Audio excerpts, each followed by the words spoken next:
کسی فقہ کے اندر نہیں، کسی کی رائے اور قول کے اندر نہیں کہ فلاں کیا کہتا فلاں کیا۔ کتاب و سنت کے اندر دیکھو، اس بحث سے معلوم ہوا کہ اندھی تقلید کسی کی کرنے سے ائمہ کرام نے خود روکا ہے اور دین کے اندر منع کیا گیا ہے۔ بلکہ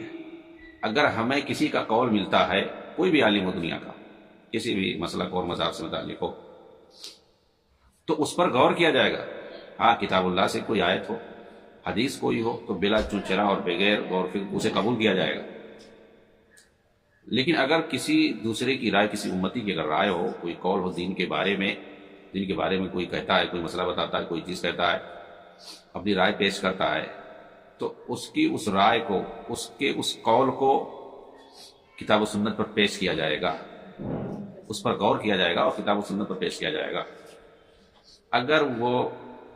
کتاب و سنت کے موافق ہے تو اسے لیا جائے گا، اور اگر مخالف ہے تو دیوار پر مار دیا جائے گا، جیسا کہ امام شافعی نے کہا۔ تو یہ ہے اصل معیار، یہ نہیں کہ کسی کا قول پایا اور وہ اپنی جماعت کا امیر ہے،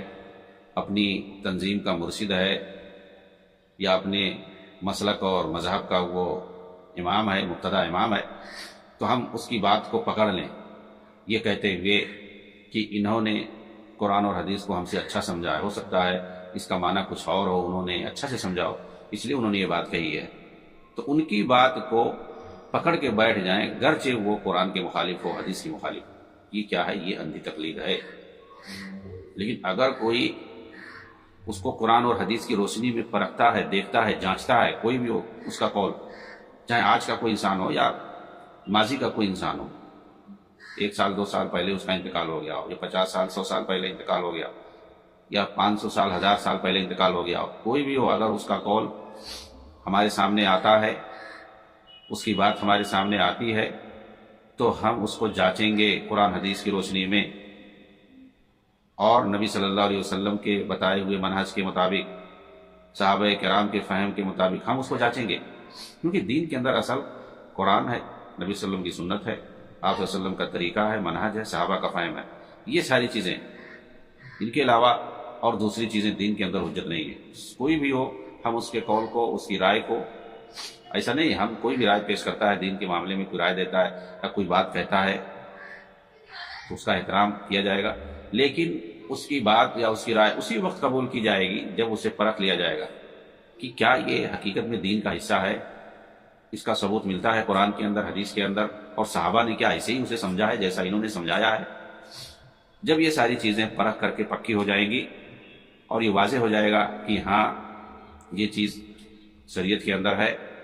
قرآن کے اندر کوئی دلیل مل گئی یا پھر نبی صلی اللہ علیہ وسلم کی سنت سے کوئی دلیل مل گئی، اور یہ کہ جیسے انہوں نے سمجھایا ہے، صحابہ نے بھی ویسے ہی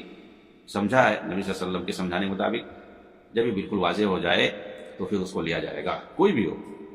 اور اگر کتاب و سنت ہی سے کیوں نہ دلیل کی روشنی میں کوئی بات کہہ رہا ہو کوئی، لیکن وہ اپنے طریقے سے سمجھ رہا ہو، صحابہ کے فہم کے خلاف ہو وہ، تو ایسی صورت میں بھی اس کی بات رد کر دی جائے گی۔ ابن عباس رضی اللہ تعالیٰ عنہما کچھ اور کہہ رہے ہیں اور اس آیت کا مطلب یہ کچھ اور لے رہے ہیں، دلیل تو دے رہے ہیں قرآن سے، لیکن اس کا مطلب یہ کچھ اور نکال رہے ہیں، جبکہ حدیث میں اس کا مطلب کچھ اور بتایا گیا ہے، یا صحابہ میں سے کسی نے اس کا مطلب کچھ اور بتایا، ظاہر سی بات ہے صحابہ نے بتایا تو نبی سے سیکھ کر بتایا ہوگا،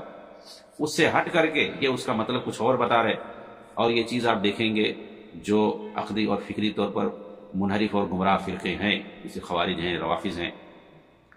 اور اس طریقے سے جو دوسرے فرقے ہیں، ان کے یہاں یہ چیز آپ دیکھیں گے۔